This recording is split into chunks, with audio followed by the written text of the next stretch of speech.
I'm on my way, far from home, to where I can have Christmas my way. I'm on my way out, so I can have Christmas in space. Hello and welcome back to Going Over Our Freds Christmas in Space. So yeah, we're gonna do all space movies for the holiday season because why the fuck not? As always, I'm Kennedy, and across from me is Meredith. and as a little kind of transition from our Fred Olin Ray producer season to the Christmas in Space season, we watched a movie that was only co-directed by Fred Olin Ray. Our main director here is a guy named Cole S. McKay, who's mostly a stuntman. And if you know anything about me, I love movies that were directed by stuntmen, whether it's, the Smokey and the Bandit types or the Roadhouse types or Stone Cold, which we watched a couple of months ago, not for the podcast, but for real life. And this is a movie where I think it's part of a joint venture between Andrew Stevens and Roger Corman. They got together, so it does have some like old Roger Corman footage in there. And I guess it didn't look that well when it was done. So one of those two guys paid Fred Olin Ray $11,000 to reshoot about a half hour's worth of footage here. But, it does have some of our Fred Olin Ray mainstays, not as many as we've seen in the past, but some familiar faces here. But anyway, what movie am I talking about, Meredith? You're talking about Star Hunter, a 1988 sci-fi horror co-directed by Fred Olin Ray under the alias of Sherman Scott. Yeah, and I saw his name, one of his other aliases appear. I watched the credits, and I think he's Mhm. also credited as the second unit head of that team too. It's like him and Gary Graver, and I think he's using one of his porn aliases, Nicholas Medina, for that. Amazing. So So good. Fred Olin Ray is Legion, is what what we've That's what I learned. learned. Yes. Yes. Well, true to style, this movie starts with a pre-credit roll, and of course, true to style, I wrote it all down and we'll read it for you. Okay, yeah, because I read some of the plot synopsises after Mhm. this movie, and I was like, wait, is that what happened? Sort of. Kind of, yeah. Yeah, Anyway, sort of, yeah, kind of. don't. I did have to stop in the middle and ask my husband, I was like, does this match the pre-credit roll? And we had to puzzle it out a little bit. It's not obvious. On the grand scheme of maggots to Star Wars, this is firmly in the middle. Yeah, yes, in the middle. Okay, here we go. From a remote prison colony in space, a pair of ruthless star hunters have escaped. Intergalactic predators who see all life forms as game for their savage sport. Traveling in pairs, one acts as the lure and the other as a killer, each half dependent on the other for survival. On their trail, an elite tracker is in pursuit. The playground for the next game is a small planet in the Milky Way known as Earth. Okay, that's the whole thing, right? That's the whole thing, yeah. All right, so I am excited by based on this text crawl. We're gonna have a lure, which is probably a sexy dame, and a tracker, which I'm sure is going to be a big physical entity. And then Yeah. how did the movie itself start? Oh my gosh. Okay, so the graphics are pretty good. We're talking 1988 graphics. So we have Wasn't a this movie released in 95? I thought 88. Oh no, you're right. I'm sorry. I think it was filmed in 95 and released in 96. Although any of the I'm less footage impressed. we've watched in space could have been made in the 80s It really because looked like an 80s movie. yeah, with Fred Okay, Olin my Ray bad. and Roger Corman on board, it's highly likely that it's Yeah. some recycled footage for anything that looks expensive in this. Okay, I'm trying to recalibrate my expectations here. Okay, we open with a starship. It is piloted by a robot. It flies into a star and maybe gets into a wormhole. We're guessing. Oh, and this robot looks like the Timu brand stormtrooper, right? Yeah, Like he's just yes. kind of a guy in plasticky armor. Just a little Yeah. guy. The little guy wakes up a human who's been sleeping, like suspended animation, and he says that it's found a good planet for the hunt. We cut to a high school locker room where a bunch of adults playing teenagers are prepping for a football game. Back to the starship. It looks like it's heading towards Neptune, not Earth. Blue Sure, why planet, not? like uniformly blue planet, but they say it's Earth, so okay. Every time, like even in the opening text crawl, I saw Earth and I read it as Earth because I have just watched the original Lilo and Stitch too many times. Ah, yes, Earth. Earth. All right, now we're cutting to desolate back alley where a homeless man is like not doing well. He's sniffling, he's coughing. He witnesses the starship shoot through the sky, and there's like a whole big mess of lightning, precursor to Terminator 2-ish, but I I mean, think it was T2 also already came out. T2 already came out and Terminator has already come out. So we just have Terminator Lightning, and instead of a naked Mhm. man popping out, we have The robot. the robot, Yeah. which it looked different in this opening scene because like they shot it like this robot man was, 50 feet tall. And Yeah. then the rest of the time, it's just like a 6 foot tall guy in a robot costume. Yeah. The So this robot is, doesn't matter though. yeah, this is one of our hunters, right? Or is Oh, this a different one? no. This is just like the pilot robot. Why? There's no reason. It Okay, doesn't this, yeah. matter. Doesn't Yeah, because matter. we didn't get to the hunt. This is not even a hunter. This is just Nope. kind of He just landed. It's because the fine. whole thing is about like them playing a game and Yep. like This is the most Predator. well, it's the most dangerous game, which is also Predator. Yeah. Yes. This director only has a few credits other than this movie, the Oh. Cole McKay, and one of them is literally called The Game, which is another version of The Most Dangerous Game from 1988. He's really working out an idea here. He's got one idea and he loves it.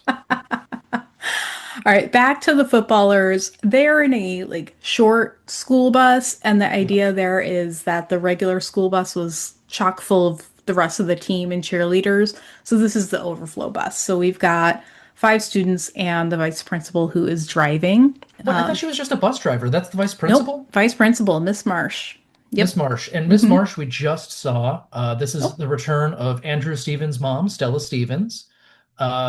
Female lead in The Nutty Professor and Girls, Girls, Girls. I was like, Miss March, was she Miss March when she was in Playboy? No, she was in Miss January. So that, no, marsh, like a marshy ground. no, I think it's March. Oh, really? I think the credits said March, but they're just saying Oh, Marsh. I was relying on the subtitles because I can't hear anymore. On this bus, we've got, I think, one kind of recognizable face Sort that of. we've seen before. Yeah, we've got Zach Ward Okay. plays our red-haired stoner kid. Ah, Cooper. Yeah, and we just saw him he was the evil capitalist boyfriend in one of the Christmas movies we watched. Oh, really? Yeah, he is most famous for being Scut Farkus Hmm. in A Christmas Story. So I'm assuming he just gets a $50,000 check every Christmas season from TNT and TBS Love that it. sustains him. But yeah, he was on Lost. He was the brother Dave on Titus. Every time I see him in one of these movies, I'm surprised. But I guess, being Titus's brother on Titus doesn't really get you a lot of money No. with the massive amounts of fame it gets you. Nope. And while we're here, we'll just go through. Hmm.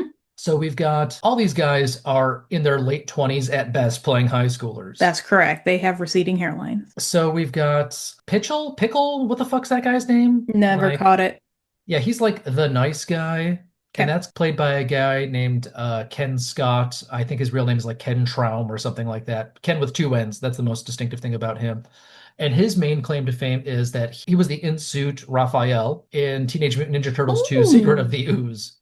So he's kind wow. of like, a stuntman performer guy. He was also in the first Teenage Mutant Ninja Turtles as like maybe a random foot soldier. I can't remember. Mhm. And then we have Spivak, our asshole character. Yes. He is played by Sean P. Donahue, who is a stuntman, whose father is a stuntman slash director. He's probably, I mean, other than appearing and doing stunts for big movies, his big acting role is Parole Violators, which is kind of an infamous B movie that I Hmm. think we watched during the pandemic, but I can't tell you anything about it. I also cannot. It's got like this cover where Parole Violators is written across like a naked woman's chest. Oh.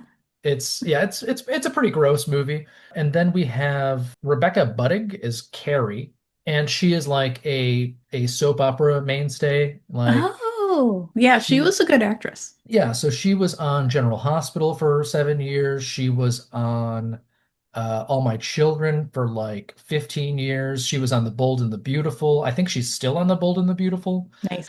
All these soap opera actors, they kind of jump from one soap to another too. So they'll be on for a couple of years, then they'll be replaced by somebody else, and then they'll be, yeah. So, And then it's the triumphant return of the character. yeah, exactly. Yeah. Exactly. It's like, I thought you were dead. I was, as The Simpsons said. And then our last lady, whose name I don't remember. Leslie. Leslie. Leslie is played by a lady named Alexander Keith. I don't know why her name is Alexander, but I can't really find out much about her. She mostly made some, booby pictures around this time. The only one that doesn't look like softcore, just based on covers, is The Capital Conspiracy, starring Don the Dragon Wilson.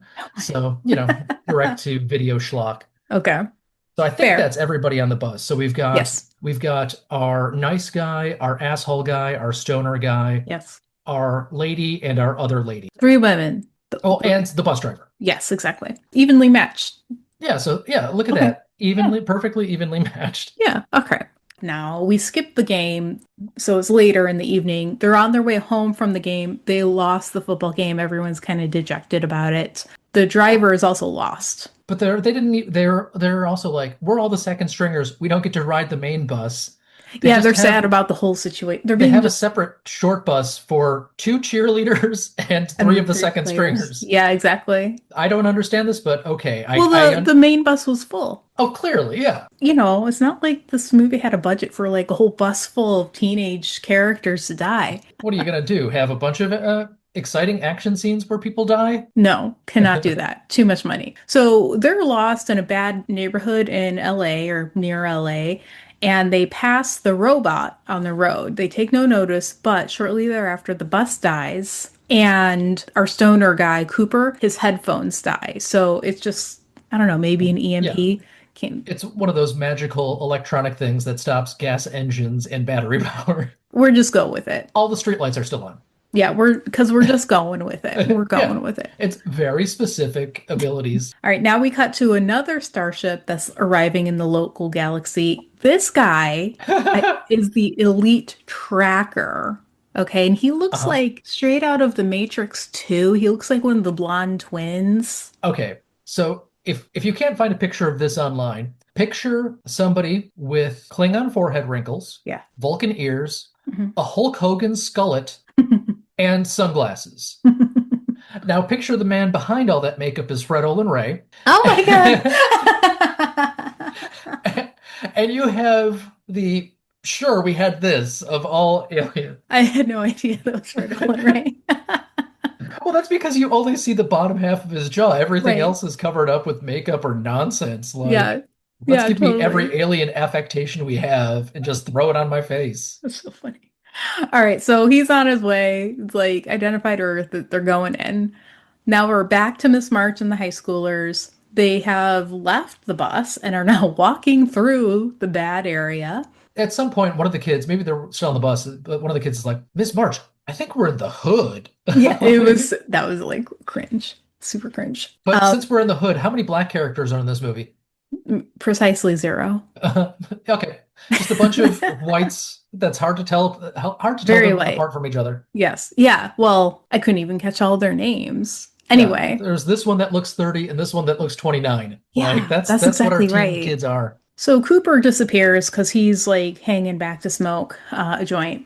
Miss March is unhappy about that. She's like, "We gotta stick together." Sends the other 2 boys to go look for him. Yeah, we got to stick together. We'll stay here. You go over there. Right. It's dumb. Cooper, while he's smoking, witnesses the landing of the elite tracker. He's like super calm about it because he's super high. Then they all reunite.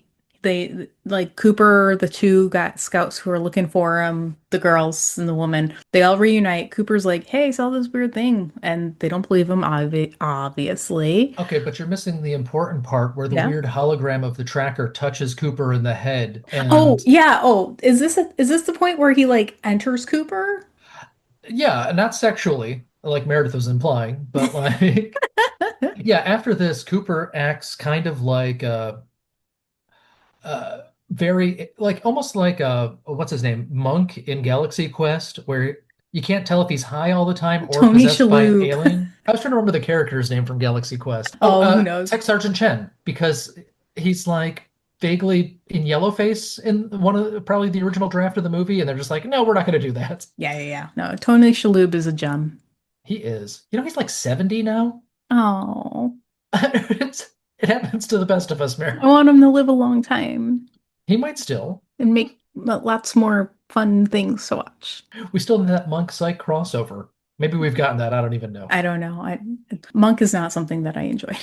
Oh, okay. I want more like Galaxy Quest, more Men in Black type We want to things. know what happened to Antonio Scarpaccio, the cab driver from Wings.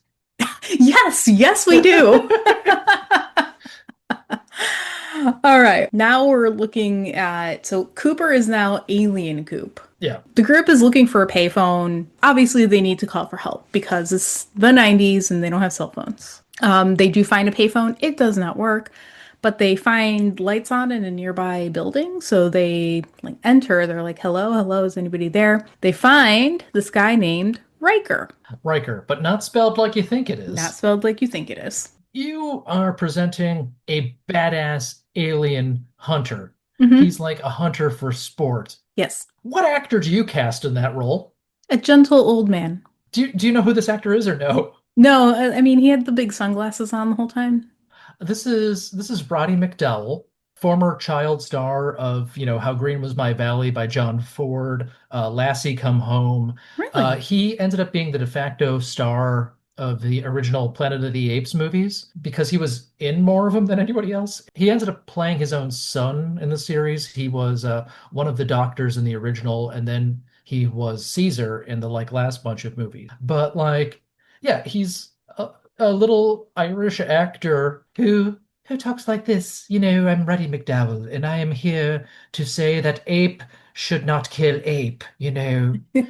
And this is our badass hunter who is also blind, maybe, or maybe not pretending to be. Like the alien powers are kind of all over the place here. They sure are, but he really comes across as harmless because his manner is gentle. He is not a huge, over like muscly guy, and No, he's he Roddy presents as McDowell. blind. Right, exactly. He's just like It's like, somebody you would feel safe with. yeah, it's basically like having the late Leslie Jordan be your villain in this movie. Riker says that he's the caretaker of the warehouse and Yeah. invites them all in. He's got a whole apartment, like a nice, comfortable looking apartment in this warehouse. He's like, "All right, come on in. There's the kitchen. Help yourself to some food. I'll call you a taxi." He eventually says he calls a taxi and it's like gonna take over an hour. Miss Here's my March, couch. Here's my wall full of weapons. yeah, he's like, "Oh yeah, I'm a hunter." And they're all like, "Aren't you blind?" And he's like, "There's more than one way to sense your surroundings." And Yeah. all the kids in Miss March are just like, "Okay, this is super weird, but you called a taxi, so we're cool. We're happy to like hang out." So Cooper, he goes outside to smoke again. Oh, and this is when the elite tracker actually like possesses the body of Cooper. So now it's Alien Cooper. Cut to completely new characters, an older couple. The man is named Jack Turner. We do not get the woman's name, presumably Mrs. Turner. They are parents to Carrie, one of the students who are in our group.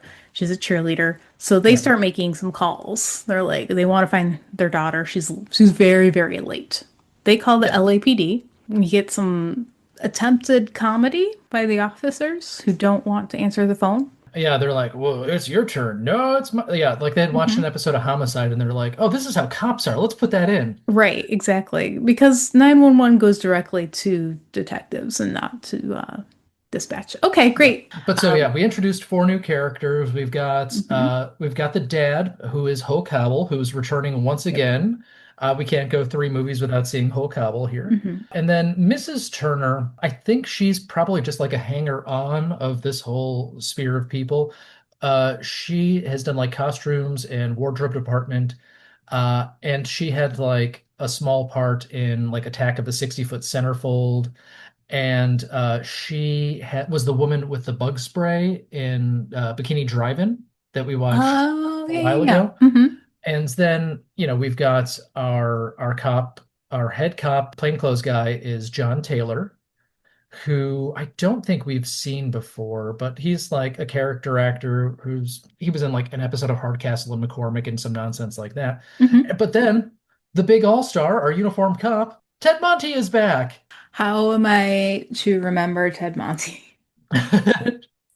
You're supposed to remember Ted Monty because Ted Monty shows up every week on this podcast because Ted Oh, Monty was wow. he was the head sheriff in Megaconda, I think. Okay, okay, yep. You really usually remember him as Hatfields and McCoy's guy. Okay, all right. Yeah. Like, he was the one that was neither Hatfield nor McCoy. He was the one that was just sent by Christian Slater to, Oh, investigate. yes. Yes, I do Yeah. remember that guy. Yep. Hmm. Gosh, what the hell else? I mean, he's been in so many of our movies. Like, I think this is probably the 10th movie we've seen him in. His biggest, most important starring role, he was the dad in Abner the Invisible Dog. Oh, that guy. Yeah, Yeah. got it. Yep. Yeah, that was him. Yeah, he Okay. was also the guy that was selling ice skates in one of the Hmm. Christmas movies who pops Hmm. up out of nowhere. And I think it was Christmas wedding date because she had like Bill Murrayed at that point, and Yeah, she's like, yeah. "Oh yeah, your wife just had a baby. How's that going?" And Yeah, they had yeah, never yeah, met yeah. before, so I swear, if I run across him in real life, I won't recognize him. you'd be like, "Did we go to high school together? You're much older than me, but I think we went to high school together." Like, I mean, that'd be like really like I was watching this movie. I'm like, I've never seen this man before. Oh, I was the complete opposite. I was like, "It's Ted fucking Monty." LAPD is not concerned. They're like, oh, it's a 17-year-old girl. She's out late. She's probably having fun. So, okay, they don't care. Meanwhile, back with the teens and everybody, Cooper joins the rest of the group. They're all eating. He picks up a banana and takes a huge bite out of it. And everyone's like, what the hell is wrong with you? Peel Yeah, your banana. So, but he is hiding the fact that he's an alien for reasons. for reasons that we don't ever Yeah. discover. I think it's Leslie and her boyfriend, one of the guys, I don't know. They slip away to the bathroom to make out. They enter a room that Riker says is a bathroom, but there's no bathroom facilities. Yeah, it's just like a giant glowy thing. Yeah, there's like a futuristic machine that they ignore. They start making out, and like we're cutting back and forth because it's Fredel and Ray Hallmark. We cut back to the Riker's display of weapons on the wall. Now he's explaining like he likes to use the weapons of his prey. There's a rifle up there, a machete. Miss March asks to use the phone so she can contact the student's parents. He's like, sure, go ahead, but the phone's not working. Yeah, the So, phone just makes weird modem noises. And yeah. the students ask the reasonable questions like, you like to use the weapons of your prey, so do you put on antlers and go hunting deer? Yeah, that was funny. The Yeah. students they have their funny moments. And I'm pretty sure the two making out were the jerk and Leslie, because Leslie Yeah. shows her boobs and the other woman doesn't. The other woman seems to be hooked up with the nice guy character whose Mhm. name is almost Pickle, but not. Got it. I don't know. No, I had never caught that guy's name. Okay, so the couple in the bathroom, Leslie and her jerk boyfriend, they get to second base and they accidentally reveal a trophy case containing human heads. So they freak out, screaming the whole 9 yards. Riker is unconcerned. The rest of the group goes in. They see the heads. Everyone's like, what the hell? What the hell? Riker says, eat and rest. We begin in an hour. Our group of people are like, no. And so I think Miss March grabs a rifle off the wall at this point. I didn't quite catch it, but she has a rifle later on, and Uh, they leave the warehouse. yeah, so now most of the rest of this movie is going to be wandering around a warehouse and random attacks. It's Hmm. kind of like a Hmm. dungeon crawl adventure, only without the adventure part. Yeah, that's really right. And it's a good way to make use of a limited set. Okay, yeah, I don't want to jump ahead too much, but yeah, we have characters escape the warehouse only Mhm. to immediately come back to the warehouse like 10 minutes later. Yeah, they're back and So, forth. They're back and forth. So at this but point, yeah, Riker activates the Predator ripoff character. This is distinct from that robot. We never see that robot again. Now we are focused on Predator ripoff. Okay? yeah, and this guy is a recycled costume from Masters of the Universe. Nice. Okay. Yeah, the Dolph Lundgren movie. Mm-hmm. Mm-hmm. They made a character for that called Sorod, Okay. and I have not gotten it 100% confirmed, but it's pretty much the exact same costume that Mm. this nothing character from Masters of the Universe wore. Is Masters of So, the Universe related to Highlander at all? no. Masters of the Universe. Okay, so Masters of the Universe is one of the 80s cartoons that was made to sell toys. And the Masters of the Universe line of toys was made because they had a bunch of like leftover toys from different lines that Mm-hmm. didn't like take off. Mm-hmm. That's why there's weird scale of them. So you have Mm. like a weird barbarian guy, you've got like Jungle Gym Adventures or something like that. So you've got some like weird animals. Mm-hmm. So they just kind of repainted all these, smashed them together, and hired Marvel to say, "Hey, make a story of this." So then they Nice. made a story of it, and it's 40 years later, it's still a property that, we're filming a movie of it right now, actually, I believe. Wow. So, Okay. yeah. I was just remembering the Highlander TV show song, Here Yeah. We Are, Masters of the Universe. Or Uh, maybe I'm getting no, that they're the wrong. princess. Yeah, no, that was so the original Highlander movie used a Queen album as their soundtrack, Nice. and that was Princes of the Universe. Prince is, oh, Yeah. okay. I just got confused. And I'm an yeah, old woman. I'm who sorry. wants to live forever? Yes. Yeah, it's not one of the better Queen albums. Don't Yeah. disparage Queen. So they made like, I don't know, a fucking hundred of the Highlander TV shows Yeah. or movies, and then they made the TV show, and then I think they had a spin-off TV show, and then they had a movie where the TV show crossed over with the movies. Yeah. Even though at the end of the first movie, there's one left, there's one Highlander left, hmm and the game is over. But more people keep being born, whatever. They made a hash out of it. But I came into the series not knowing about the movie, so for me it was like Yeah, everything's so great until they tried to do more crossovers, and I was like, who's this guy? it's like, was it Adrian Paul, Yeah, Adrian that's right. Pascal? Like, I think yeah. Adrian Paul. Yeah. Yeah, because Adrian, I always wanted to say Adrian Pastar, but that was the actor that was married to one of the Dixie Chicks who cheated on her with the boat. That's that one song is about. With the boat? Well, he didn't have sex with a boat in a boat. Okay, great, great, great, great. Okay, well, back to this movie. Sorry about the tangent there. Now that Predator ripoff guy is authorized to begin the hunt, Riker activates a shield. He calls it a shield, but it's a force field. This I, limits where the group can go. yeah, there's a force field around the warehouse, so we have to stay in the warehouse, guys. I'm And sorry. like some We'll have to film in streets, this one like location. the very nearby streets. Yeah. And this force field exists all the time, except when the story doesn't want it to. Yeah. And this is also the last time we see Roddy McDowell, except for on a little video screen with voice modulation, talking to you like you're Solid Snake Yeah. in one of the Metal Gear games. I mean, he filmed for a day and a half and did his job and went I home. It's think fine. both he and Stella Stevens probably filmed for a day. They made good use of it. Spivak gets panicky and he splits from the group. He's just running. Everybody else runs after him because they're like, no, we got to stick together. Yeah, Spivak Yeah. is our Bill Pullman character now. Yeah. Game over, man. Game over.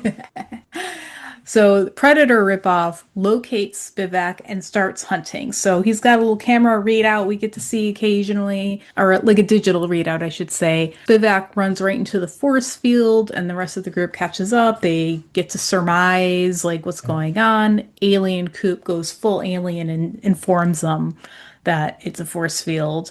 And everyone's like, Coop, when did you learn big words? But they Yeah, don't get fully suspicious yet. he just changes his tone of voice a little bit. Yeah, He doesn't like change view or anything like that. correct. We get to show off how Spivak is a stuntman because he runs into nothing and then does a pratfall backwards. Yeah, actually, that's a good point. It's a pretty good stunt. Yeah, yeah. Uh, and I apologize because I just referred to Bill Paxton as Bill Pullman, R.I.P. Bill Paxton, but not Bill Pullman. Bill Pullman's still alive. Yeah, You Bill know, Paxton was better I than. also flubbed last night. We were watching Svengoolie double feature, and they showed Anaconda, and Frank and I were both like, "Yeah, yeah, that's Bill Pullman, right?" And it's not. It's not. It's the guy who was in Speed, and he was Keanu Reeves' friend, and he died in the exploding Jeff house. Daniels? Yes, Jeff Daniels. Wow, Jeff Daniels. You're supposed to confuse with Jeff Bridges, not with Bill No, Pullman. and we were just like, and I was like, wait a minute, that's not Bill Pullman. No. Okay, anyway. Um, Carrie, she's the smart one of the group because they keep trying to get out. She figures out they're walking in kind of an arc, and she's like, oh, the force field must be a big circle, and therefore they must be trapped. And Miss March is just like, all right, well, since we can't run, we need to fight. And this is the best line of the entire movie. One of the football players says, "We can't even win a football game." All right, so now the action really gets going. Predator ripoff finds the group, starts shooting. Miss March is killed immediately, but she took a stand. She was shooting back. Predator ripoff takes her head as a trophy. He just like walks back to the warehouse. He's gotta put my trophy in the trophy case. Yeah, so that gives him a little bit of time to Yeah, try to hide or something, I suppose. or something. So the Yeah. students retrieve Miss March's gun. They regroup. Predator ripoff is back on the hunt. The students seem to hurt it with a bunch of noise. Like the ripoff guy is like holding his head. They get I a couple of good shots in, then run. Now they're just guessing. They say, like, maybe the force field is weakened, maybe we can escape. There's kind of a thing where the monster is supposed to be blind, like Roddy McDowell, so they kind of like stand still, like they're hiding from a T-Rex at points, and the banging is supposed to confuse them, even Mhm. though the monster is shooting all the time and doesn't seem injured by the noise of a gun. Yeah, yeah. It The doesn't make sense making isn't really any good sense, here. but Yeah. like for most of this first little action scene, Carrie, our useful woman, has Hmm. the rifle. Hmm. And at one point, they're like tussling and tussling. Hmm. And we cut to both Carrie and the monster pointing rifles at each other and shooting. Hmm. And that like successfully takes down the monster. But they're standing roughly 5 feet away from each other. How So else can you get them both in the same shot? it looks like a naked gun gag because they're both like on in a like a narrow alley. And I don't know how this ultra advanced robot predator misses the girl, but she immediately proves herself to be, the most capable person in this movie, where Yeah. normally, especially of this era, the woman has to have an arc in order to like overcome her fears and grab the phallic shaped weapon and use masculinity to defeat the monster. But this is like right away, it's like, no, no, fuck these guys. Boom. Psh. Yeah. Which I don't know if that's feminist or just bad writing. So, Well, we learned something interesting at this point. The Predator ripoff gets to pause the game to regenerate. spoiler alert, guys. The Predator thing keeps on regenerating no matter what they do to him. And Hmm. sometimes it's fast and sometimes it's slow. Yeah. But the secret spot you have to attack in order to defeat the Predator thing? It's the glowing red thing around his neck. Who could have guessed that? This is what happens when you have all jocks fighting the monster. If you had one nerd in that crew, they would have been like, attack the glowing red part. Have you not played any video game ever? They might not have because jocks didn't play games back then. I know. That it was a whole different time back then. Yeah, The it nerds really would have also been was. like, shoot that barrel, it'll explode. Yes. Turns out the force field is weakened for reasons that we cannot fathom. Two students do escape. They're like, "Wait, we're out. We're out. What can we do? What can we do that's useful?" Oh, sorry, that wasn't really a plan either. They just kind of separated during the Yeah. fray, Yeah, yeah, so they just ran out. So exactly. okay. And they realize they're out. So they run to the LAPD office, which is within running distance. Isn't that interesting? The whole group could have gone to LAPD office in Yeah. the beginning of the movie. Anyway, they don't want to walk into the police department with their rifles, so they hide it near the front door. Great. Yeah, they just set it up against a wall. It's like, well, Yep. that solves that. Clack, clack. And it does work. The cops do not believe their story, but they insist that their vice principal is dead and they can bring the cops to the body. Meanwhile, the game's back on. Yeah. I would also like to note that this is the LA area, LA County probably. Mhm. We have three police officers. Yeah, Because these are total. the same two guys that answered The the call. 911 call Yep. from the parents earlier, Yep. Yep. and they eventually get one bud who I believe is the stunt coordinator for the movie. Oh, good. I love it when you're being very thrifty with your movie. Yeah, no, everybody has to wear three hats, guys. Here we are, the rest of the students, plus Alien Coop, are the targets. I don't know why they did this. Maybe you remember why. Uh, But they take their shirts off to try and throw off Predator ripoff senses. And yeah. yeah, this works. So first they say something about the girl has a lot of perfume. Yeah. I guess they're assuming that the thing is blind and its other senses are so powerful that you can distract it. So Mhm. so Jerk Guy says to the other two teens, biggest air quotes in the world, Yeah. take off your shirts and throw them over there to distract him. But Hmm. he keeps his shirt on, and I Hmm. guess they dump perfume on the shirts too. I think there's something like that. But Oh, anyway, it's another excuse to get a character running around in her bra right. and half naked Dave Titus for the ladies. So you And want to see Scott also, Farkus's nipples? it's like Yeah. nighttime and raining and they're cold. So this is unpleasant for them. Okay. But thankfully, they find clothes 10 minutes later. Yeah, that fit. All They right, find great. a lot of stuff around here. You think they could have it be a warehouse of something so they'd have an excuse to like find things, but it's like, no, no, It's a wear this warehouse. homeless guy's shirt. Yeah, exactly. Meanwhile, one squad car arrives with the two officers and the two students. They go to, so the force field is still down.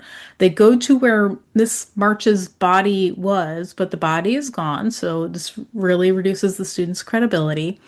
The police take the kids back to the station. So they sneak out. And go back to the warehouse. Yes, they retrieve their rifle from the front door. This is, I believe this is the portion of the movie we call wheel spinning. Nice. Because they're just sitting on a bench and, the three cops are just chatting, I suppose. Yeah. Now, I want to say that Ted Monty and Plainclothes Detective Hmm.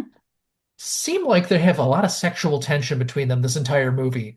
They are flirting this entire Oh, movie. okay. Like, they have a weird banter. It feels like Superman and Lois Lane a little bit. Like, I thought they were going to kiss, and they should have kissed. Yeah, it would have been a nice extra touch there. Yeah, like this Yes. is just there's just the raw sexual energy of Ted Monty in a Ted Monty performance, I think. All right. Well, the two separated kids with Carrie and Nice Guy and Rifle, they get back into the hunt area just before the Oh yeah. barrier is reactivated. Thankfully, Convenient. the rifle is right where they left it. Yes, they find the other three without trouble at all. Easy Basically, peasy. no reason for this space plot here. Nope, It does have an excuse to have the cops show up later looking for them, but that doesn't actually change the story it at does not. all. No, No. no. The teens decide to go back to the warehouse and see if they can find a way to disable the force field for good.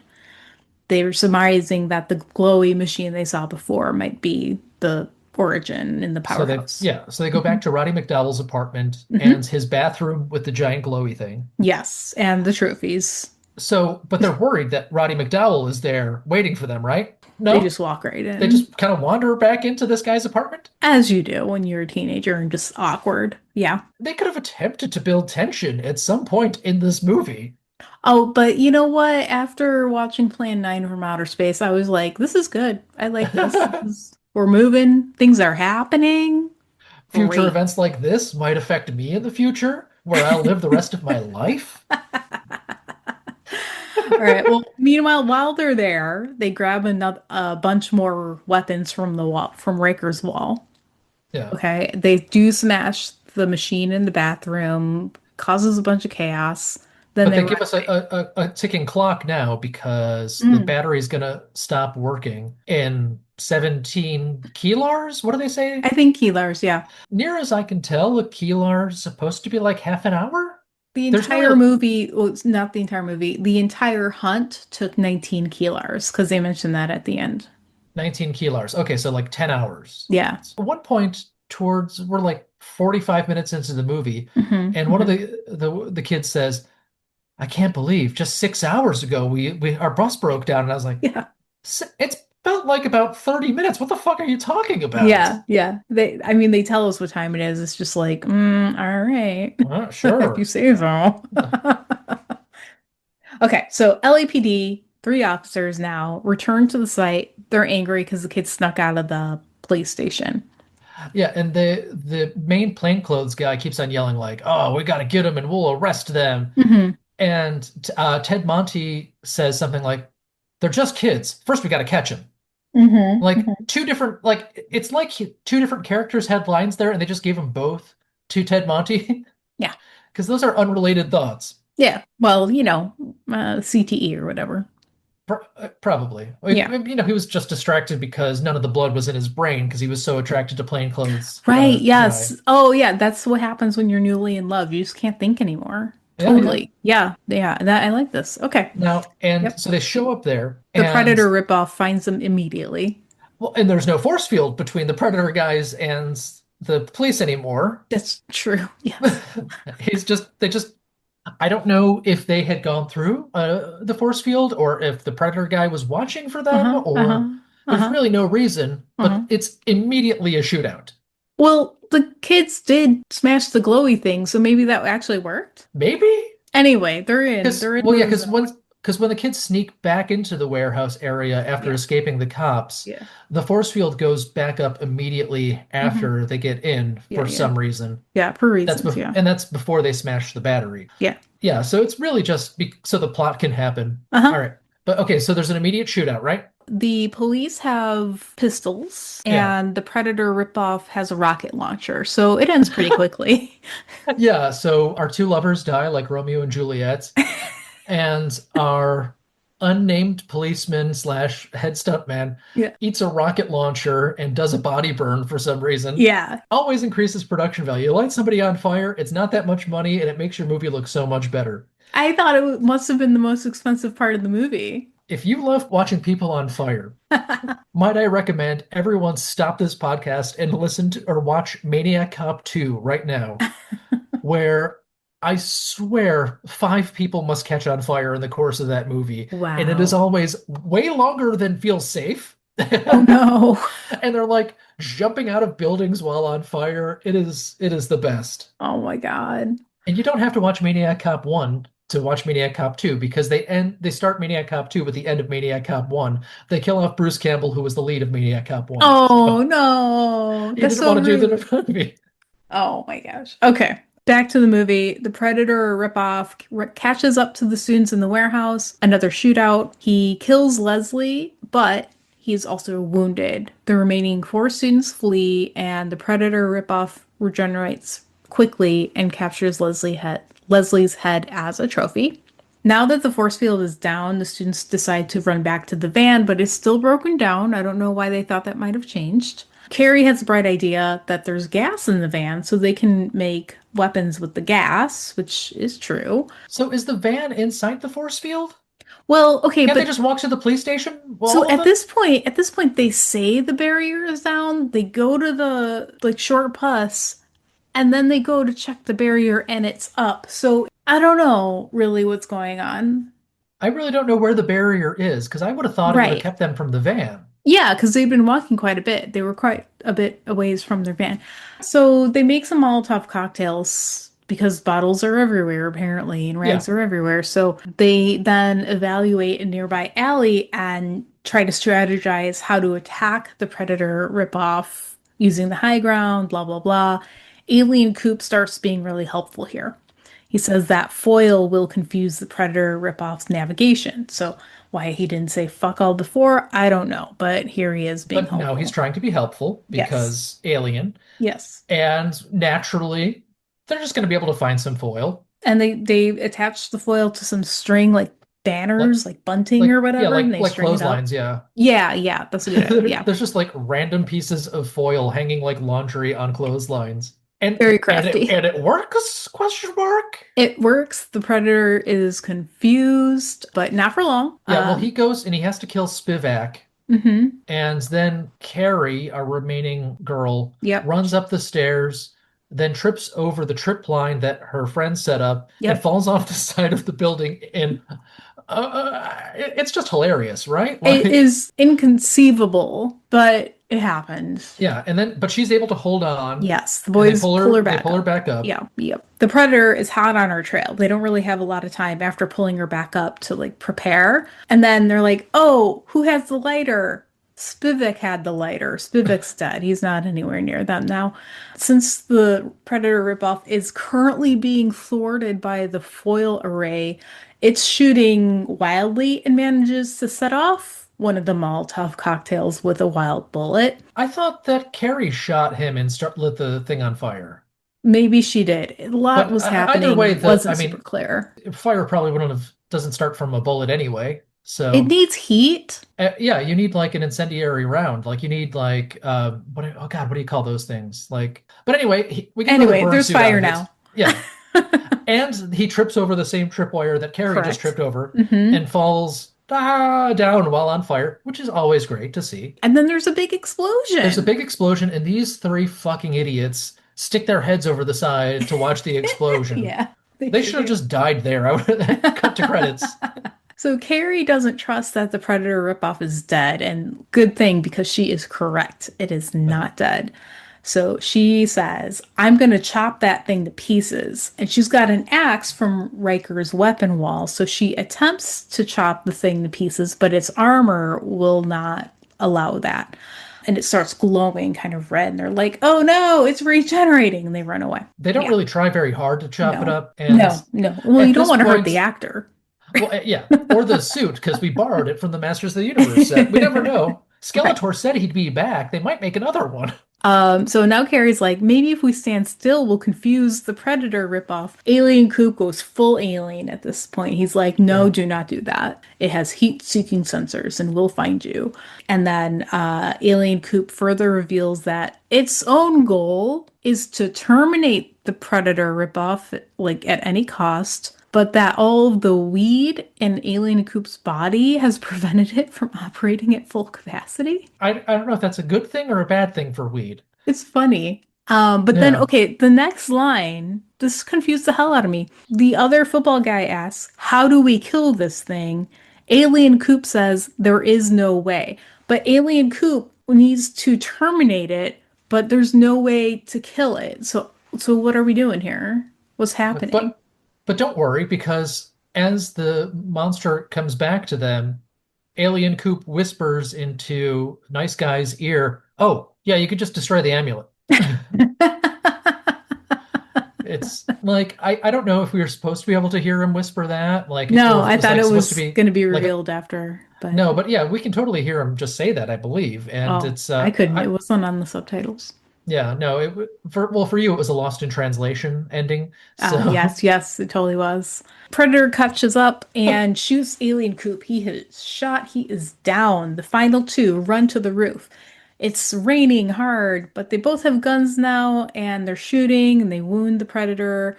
And then Alien Coop is back. He's back and he distracts the Predator ripoff briefly, allowing Carrie to attempt a melee attack, but she is knocked aside. Then the remaining footballer shoots again at close range and manages to destroy the regenerating system, aka the glowing red orb. at this point it kind of looks like a test tube, right? Like extra large crystal people would wear. Yeah. He should have been charging up that crystal in moonlight. They would never have been able to break it then. Right? Uh, Why are you hunting on an overcast night when it's raining? You're never going to yeah. be able to charge your crystals. And then the hunter kind of phases out like a defeated video game villain. Mm-hmm. And then they attempt to do an emotional scene Yeah. where Coop's like, Attempted I emotion. am Mhm. only mostly dead, but I can't live in this. I'm only the alien technology is keeping me alive. If I go Mm-hmm. to the alien world, I can be saved. Yeah. And they're like, well, can you ever come back? And he's like, probably. So like, and they're trying to do this emotional beat when like these Yeah. characters haven't cared anything about Cooper, and Cooper hasn't cared anything about them the Nope. entire movie. Like, Correct. there's no relationship there. Absolutely not.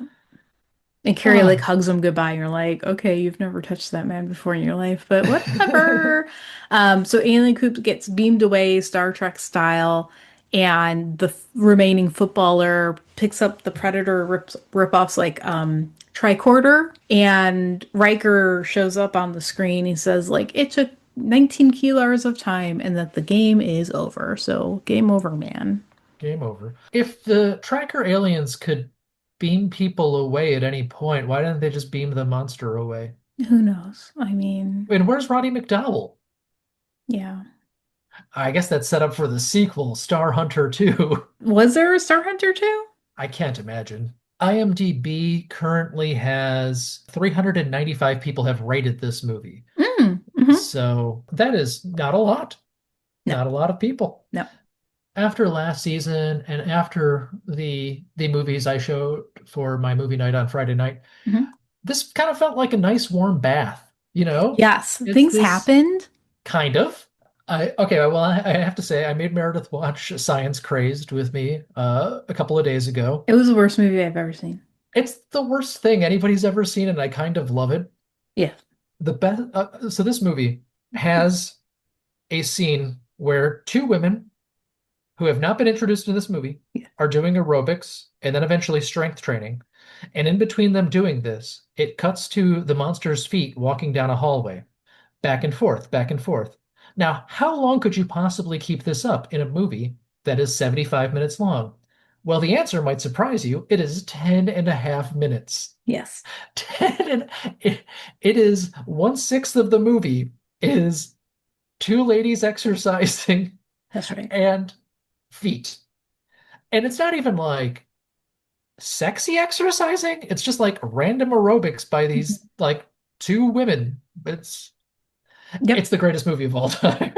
Yeah, go watch it and then watch this one and see what you think. Yeah, yeah.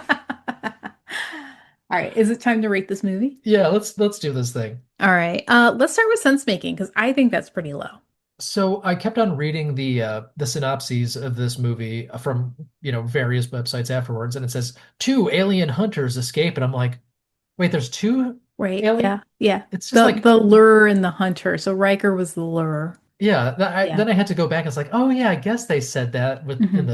the opening, but Hmm. like, or maybe the giant robot that killed the homeless guy counts too. I don't know. No, no, But he's just the pilot of the ship. but he was the pilot of the good guy ship though, right? No, the good guy piloted his own ship.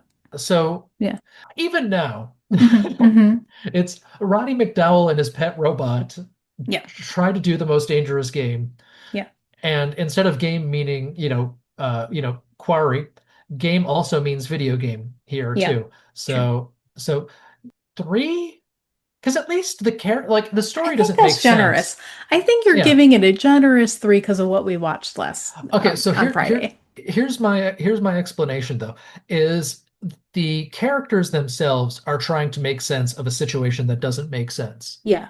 They at least know hey, I shouldn't walk into the police station holding this rifle. Hmm. Now they're not smart, Hmm. so they just like, well, I'm going to put the rifle over here up Hmm. against this wall next to the police station and where no one will see it. Yes. But yeah, no, I'm fully down with the three. All right. Production value. This is fine. Like compared to some of the stuff we watched last season, like compared to a Polonia Brothers movie, Mhm. this is a solid six. Six. Okay. All right. 5.5, 5.5. No, Five and a half. yeah. All right. I mean, things were in focus. Yeah, and it's got a good costume because they Okay. stole it, and it's got some good spaceships because that's recycled. Yeah. And Yeah. it's It's used got every part of the graphics. buffalo. Yeah. And you have a built-in excuse of like, well, we're not using cool futuristic space weapons because we like to use the weapons our prey has. Because Yeah. we're fair like that. Effort. Oh God. I think Carrie and Ninja Turtle guy and the Hmm. stunt man, like the kids were all fine. Hmm. Like Hmm. Stella Stevens was trying. I think Roddy McDowell showed up, got his paycheck, and left. Yep. I'm gonna say 5.5 there too. All right. Like Fair. Yeah. feels fair, right? It's Yeah. like Yeah. Yeah. Yeah. Entertainment. unless you're me and have a strong ability to watch direct to video movies where people wander around either the woods or a warehouse for the 60 plus minutes for no reason, Mhm. it's probably not very entertaining. But again, I think this movie was like slipping into a nice warm bath. So I'm going to say 5.5 there too. You're familiar with the movie Moonstruck, right? Cher, Nicholas Yeah, Cage. he still has his hand. He still has his bride. I ain't no monument to justice. What would you rate Moonstruck on entertainment? Oh, Moonstruck's like an 8. Just an 8? And this is a Yeah, 5.5? yeah. What's an example of a 10 entertainment for you? Oh gosh. I mean, I think probably Goodfellas is like a 10. Oh, okay, okay, okay. Fargo, I always get sucked into. Yeah, Blues Brothers. Yeah, geez. Legend of Drunken Master. I don't know that one. Blade 2. Blade 2, but only Blade 2, not Blade 1. Yeah, Blade 2 is the best. Okay, all right. Not even Fair, okay. close. I I mean, Blade 1 is good, but yeah, no.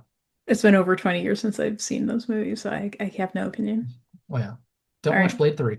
Oh, I didn't even know there was one. It's All right. called Blade Trinity, and Patton Oswalt and Ryan Reynolds and Seventh What? Heaven Jessica Biel are in it. Yeah. Oh, good times, good times. What are we watching next time? I believe the movie is called Deep Space.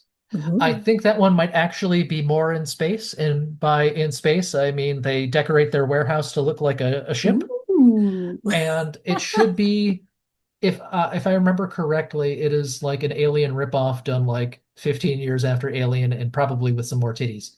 But I Okay. could be wrong too. This is just what, glancing at IMDb last Yeah. month when I was looking up these movies. So Nice. Okay, well, here we are. yeah, here we are. We did it. We did it. Full into Christmas season. Full into Christmas. Oh God, this was the most Christmassy movie yet. Oh, it sure was. If we learned anything from our Christmas movies last year, it's LA is very Christmassy, apparently. Yeah. Yeah. You're either in East Aurora or California. I guess we're just going to leave it there. So until Yeah. next time, I've been Meredith. I've been Kennedy, and keep watching your shoes.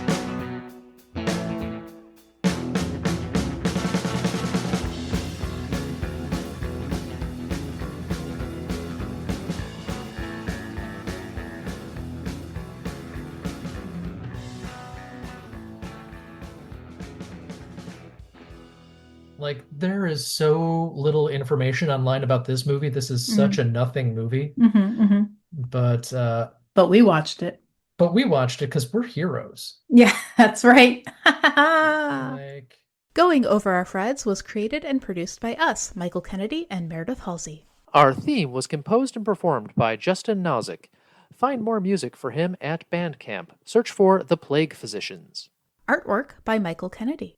Special thanks to everyone who helped make the season possible, including the friends and family who let us watch these movies instead of this year's Academy Award nominees. And thank you for listening. If you'd like to hear more from us, subscribe to Going Over Our Freds on your favorite podcast app. Follow us on Twitter at Goof Podcast, and find us on Instagram at Going Over Our Freds. This podcast is for entertainment purposes only. For questions, comments, and complaints, email us at goingoverourfreds@gmail.com. Thanks.